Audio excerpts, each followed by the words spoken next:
FIA में दानिया की और इनकी वालदा और गैंग ही हम कहेंगे, क्योंकि पहले भी मीडिया से मैंने बात की थी तो यही कहा था कि ऑब्वियसली ये गैंग ही है, क्योंकि विद इन 4 मंथ्स अगर किसी की शादी होती है और विद इन 4 मंथ्स उनका बैंक बैलेंस, उनकी एवरीथिंग सब कुछ खाली हो जाता है और उसके बाद वो शख्स डिप्रेशन में भी आ जाता है। उसकी प्राइवेट वीडियोस इस तरह सामने लाई जाती हैं, किरदार कशी की जाती है। उसके बाद कोर्ट में पहुंच अगर आपको नहीं रहने का एक सीधा सा ज़रिया है कि आप तलाक लें, खुला लें, कोर्ट जाएं और सिंपली ग्रेसफुली आप अलग हो जाएं।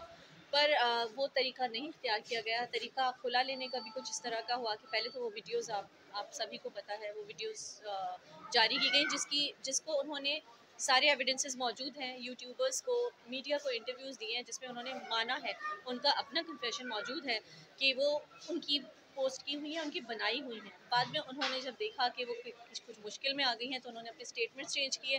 थ्रू आउट इस फैमिली के स्टेटमेंट्स जो हैं, अगर आप देखते हुए आएँ तो चेंज होते रहे हैं। यहाँ से उनकी यारी वकारी का सबूत मिल जाता है, क्योंकि उस टाइम जब खुला लेती हैं तो वो कहती हैं 1 रुपया भी नहीं चाहिए, हराम है जो 1 पैसा भी लूँ मैं आमिर लियाकत से, मुझे बस खुला चाहिए, डिवोर्स चाहिए। वो उनकी वालदा कहती हैं हमने ये सारे सबूत एफआईए को दे दिए हैं, ये सारी चीज़ें दी हैं, प्लस और भी बहुत सारी चीज़ें जो मीडिया के सामने अभी नहीं है, वो बाद में आ ही जाएंगी वक्त के साथ, जो हमने एफआईए को प्रोवाइड कर दी है। सफिशेंट प्रूफ्स हैं उनकी, जो जुर्म उन्होंने किया है, जो मैं कहूँगी घिनौना काम जो उन्होंने किया है उसके हवाले से। और दानिया को इसलिए सज़ा होनी चाहिए, इसलिए इस पर फ़ौरन एक्शन लेना चाहिए। और मुझे पूरी उम्मीद है एफआईए ने हमें को तसल्ली बख्श, पूरा इत्मीनान बख्श एक रिस्पांस दिया है। मुझे पूरी उम्मीद है कि वो लोग एक्शन लेंगे और जल्द लेंगे। ऐसी ख़वातीन को ज़रूर सज़ा होनी चाहिए ताकि और 100 आमिर लियाकत जो है इस तरह डिप्रेशन से मरने से बच सकें।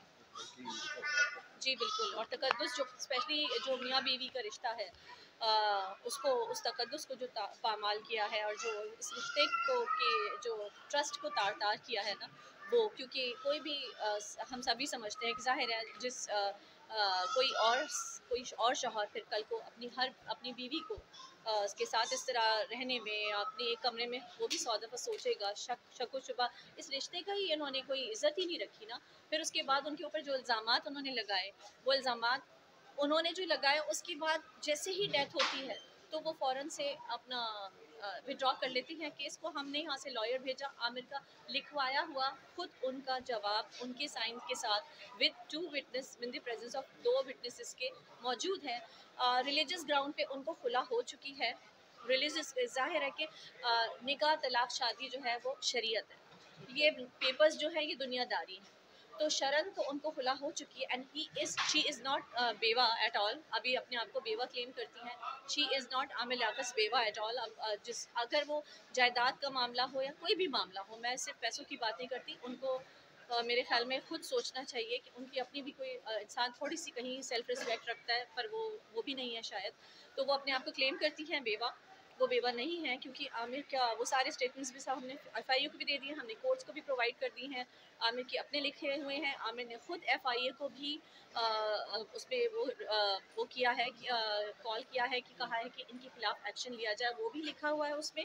प्लस ये भी लिखा हुआ है कि मुझे कोई एतराज़ नहीं है, कोर्ट जो है वो डिग्री जारी कर दे खुला की। तो दिस इज़ टोटली टोटली खुला इन द लाइट ऑफ शरिया। हम नबी पाक सल्लल्लाहु अलैहि वसल्लम के जो एक वाक़या हज़रत साबित बिन कैस का है उसको भी हम सामने रखते हैं। तो खुला का यही तरीका होता है, खुला हो चुकी है।